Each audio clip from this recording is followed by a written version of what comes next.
अस्सलाम वालेकुम, कैसे हैं आप सब लोग। उम्मीद है ठीक होंगे। मैं भी अल्हम्दुलिल्लाह ठीक हूँ। जो आज की मेरी वीडियो है ये है जी मेरे वैक्सीनेशन एक्सपीरियंस पर। मेरी फ़र्स्ट वैक्सीनेशन डोज़ जो है वो कंप्लीट हुई है, 1 वीक हुआ है। और 1 वीक के बाद जो है मैं रिव्यू जो है आज आप लोगों के साथ शेयर करूँगी। साथ साथ मैं अपना ब्रेकफास्ट बना रही हूँ और साथ साथ मैं आप लोगों के साथ अपना एक्सपीरियंस शेयर करूँगी। तो सबसे पहले अगर मेरा चैनल सब्सक्राइब नहीं किया है तो प्लीज़ सब्सक्राइब कर लीजिए, लाइक कीजिए, शेयर कीजिए। जैसे ही मैंने अपनी वैक्सीनेशन बुक करवाई, मुझे आफ्टर 1 वीक की जो है बुकिंग मिली और हमारे घर से 10 मिनट के ड्राइव पर है जिस सेंटर पर मुझे बुकिंग मिली। On the day of appointment जब मैं वैक्सीनेशन के लिए गई तो क्यू बहुत लंबी नहीं थी। हार्डली 2-3 पीपल मेरे आगे थे क्योंकि कंटिन्यूसली वॉक हो रही थी जो है लाइंस आपकी जो क्यू है, तो आपको ज़्यादा टाइम नहीं वेट करना पड़ रहा था। आप 1 टू 1 जा रहे हो और आपको अटेंड किया जा रहा है। तो बहुत अच्छा सिस्टम था। जो है डिस्टेंस भी मेंटेन किया हुआ था और अंदर भी बहुत ही अच्छी अरेंजमेंट्स थी। तो वेरी हैप्पी फॉर दैट। जब मैं डेस्क पे गई उन्होंने मेरा रेफरेंस नंबर मांगा, बुकिंग रेफरेंस नंबर जो था, और उसके बाद उन्होंने मुझे कार्ड दे दिया जिसके ऊपर लिखा हुआ था मुझे कौन सी वैक्सीनेशन लगनी है और उसके ऊपर मॉडर्ना लिखा हुआ था। मुझे मॉडर्ना वैक्सीनेशन लगी। जैसे ही मेरी नर्स के पास जो है वो टर्न आई, मैं अंदर गई तो उन्होंने मुझसे 2-3 क्वेश्चन किए अबाउट एलर्जीज़ कि आपको कोई एलर्जी तो नहीं है, अगर है तो किस टाइप की है। सेकंड क्वेश्चन जो उन्होंने किया, उन्होंने पूछा कि आप लेफ़्ट हैंडेड हैं या राइट हैंडेड। तो क्योंकि मैं लेफ़्ट हैंडेड नहीं हूँ तो मैंने राइट हैंडेड कहा, तो उन्होंने कहा कि आपको लेफ़्ट बाजू पे लगेगी। अगर आप लेफ़्ट हैंडेड होती तो आपको राइट पे लगती। तो उस वक्त मुझे इसकी समझ नहीं आई, लेकिन वैक्सीनेशन के बाद मुझे इसकी समझ आई कि ये क्यों उन्होंने मुझे लेफ़्ट हैंड पे लगाया है। क्योंकि जब वैक्सीनेशन हो गई मैं घर आ गई तो मुझे उस टाइम पे बिल्कुल महसूस नहीं हुआ। इवन वैक्सीनेशन करते हुए पेन की भी पेन नहीं हुई। स्मूथली सब कुछ हो गया। 15 मिनट जैसे ही वैक्सीनेशन हो गई उन्होंने मुझे कार्ड पे डेट, टाइमिंग, हर चीज़ लिख दी और उन्होंने 15 मिनट कहा कि आपने वेटिंग एरिया में वेट करना है।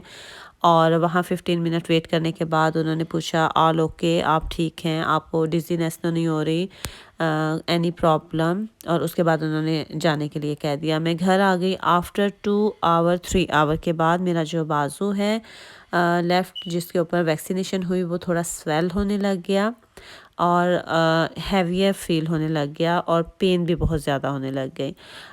ऐसी पेन नहीं थी कि आप क्राई करने लग जाओ या आपसे बर्दाश्त ना हो, बट यस पेन थी और बाजू बहुत ज़्यादा हैवी के साथ साथ टाइट हो गया था, जैसे आपका फ्रोज़न शोल्डर होता है, अगर कुछ लोगों ने एक्सपीरियंस किया है या आपको अगर पता है तो ये बिल्कुल उसी तरह से फ्रीज़ होने लग गया बाजू। राइट लेफ़्ट या ऊपर वाली साइड पे मूव नहीं हो रहा था। वेरी पेनफुल था। और जैसे जैसे टाइम गुजर रहा था, 7 टू 8 आवर गुजरे, तो वो एक बर्डन की तरह जो बाजू है वो महसूस होने लग गया था। तो मैं थोड़ी स्केर्ड भी हो गई कि ये इतना ज़्यादा हैवी भी हो गया है और पेनफुल भी हो गया है। 24 आवर के बाद वैक्सीनेशन के जो पेन है वो वर्स होना शुरू हो गई और वो हाईएस्ट पेन थी जो मैंने फ़ील की। पूरा डे, पूरी नाइट, सेकंड जो थी आप बहुत ज़्यादा पेनफुल थी। उस साइड पे आप सो नहीं सकते, आप कोई काम नहीं कर सकते और इट्स बॉदरिंग टू मच, क्योंकि मैं परेशान भी हो गई थी एकदम कि ये इतनी ज़्यादा पेन क्यों है और बाजू स्टिक क्यों हो गया है।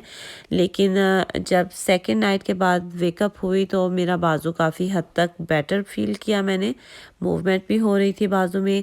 ये तकरीबन 36 टू 40 आवर हो चुके थे, ठीक है। उस वक्त मेरा बाजू जो है थोड़ा थोड़ा नॉर्मल होने लगा था और 48 आवर के बाद जो है मैंने फ़ील किया कि मैं आगे पीछे ऊपर नीचे अपना बाजू कर सकती हूँ। इट वाज़ लिटल पेनफुल, लेकिन मूवमेंट जो है वो नॉर्मल हो चुकी थी। और तकरीबन 48 आवर के बाद जो है स्लोली स्लोली बिल्कुल बाजू नॉर्मल हो गया और तकरीबन 52 आवर्स के बाद जो है पेन ऑलमोस्ट गोन हो चुकी थी।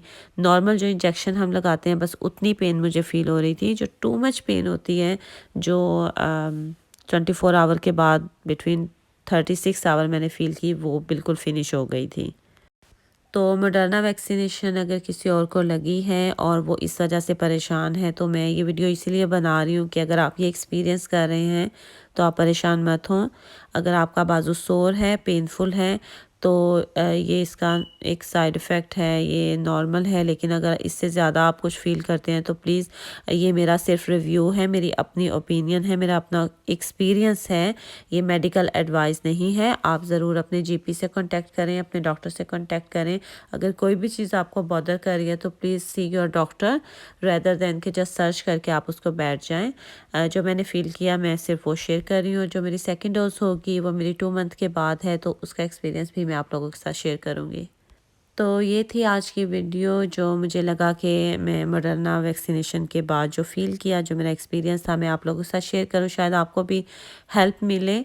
और फिर मिलेंगे किसी और वीडियो में। अपना बहुत सारा ख्याल रखिएगा, दुआ में याद रखिएगा।